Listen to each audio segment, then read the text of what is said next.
Hi, welcome to the Law Simplified program. My name is Shavin Bandaranaike. If you're watching this particular episode, chances are that you're either someone who's interested in starting a degree in law, or you're someone who has just started your LLB, or for that matter, you might be someone who's just about to sit for your examinations either in May or in November. Whoever you might be, if you're watching this program, it's because you're interested in law and you're interested in the concepts and nuances that go with it. But for many students, even though they have not even approached the subject of law, chances are they think of it as being complicated and being quite difficult to ascertain as a degree.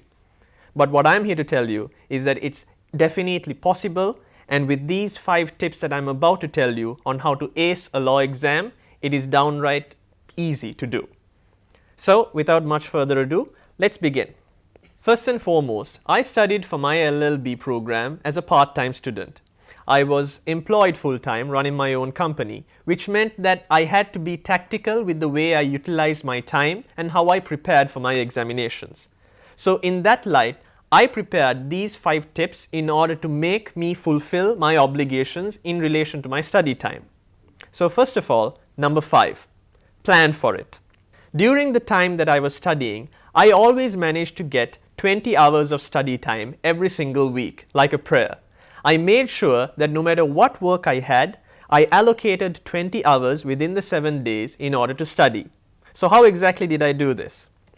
Firstly, I changed my routine. I used to be a person who gets up late. I used to get up at 7 a.m. every morning. But once I realized that I will not be able to cover every single section of my syllabus, I started getting up at 5 o'clock in the morning.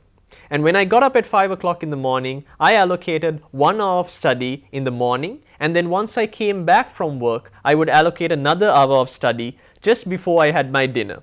Now, the reason why I allocated 1 hour before dinner was because chances are after dinner, whether it's me or you, we tend to fall asleep. So make sure that you allocate at least 20 hours of study time, irrespective of the period of study that you are in, for the LLB, for your law degree. Now, there are few ways and exceptions that you can utilize in order to go a bit further as well. Now, on weekdays, I used to call them as Saturday and Sunday as cheat days.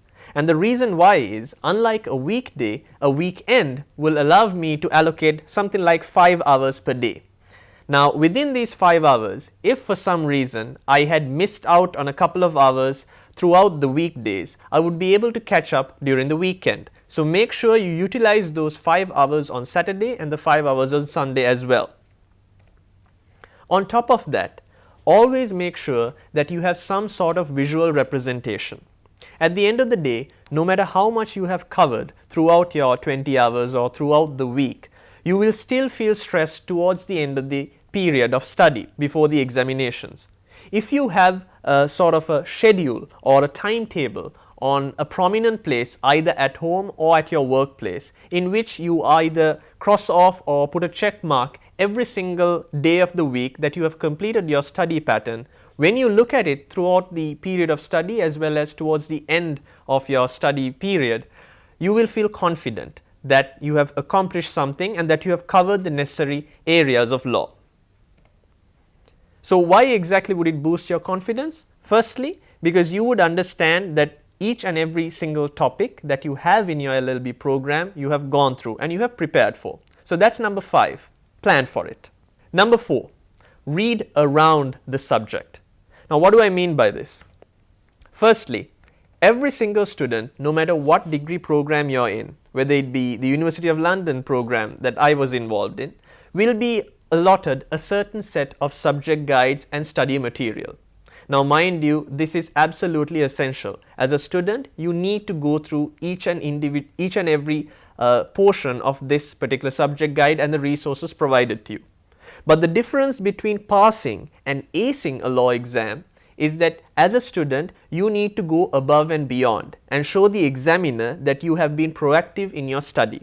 Now, the way you should do this is, besides studying the content and the material which is provided to you as much as every other student out there, you need to go beyond that. And for example, have a look at articles and newsletters and study pack material.